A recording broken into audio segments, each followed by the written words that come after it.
Gender informs what type of victimization we're willing to recognize. So we recognize women and girls as victims of rape. That was not always the case. The experience of women and girls, also for gendered reasons having to do with patriarchy and notions of what was permissible, right, sexually when it came to women.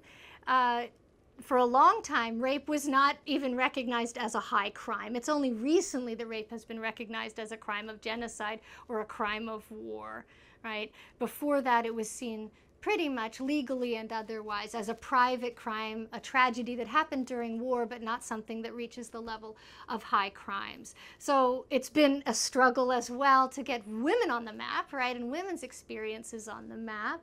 But one of the problems, of course, then of that push and focusing on the experiences of women is that the sexual violation of men, which also happens at very high levels, some of the evidence suggests during genocide, is then eclipsed or focused on less. And so now the job really is to somehow find mechanisms such that male victims of sexualized violence during genocide and during other forms of conflict are recognized as victims of sexualized violence and can then also gain access to the kinds of resources needed for them to rebuild their lives, right?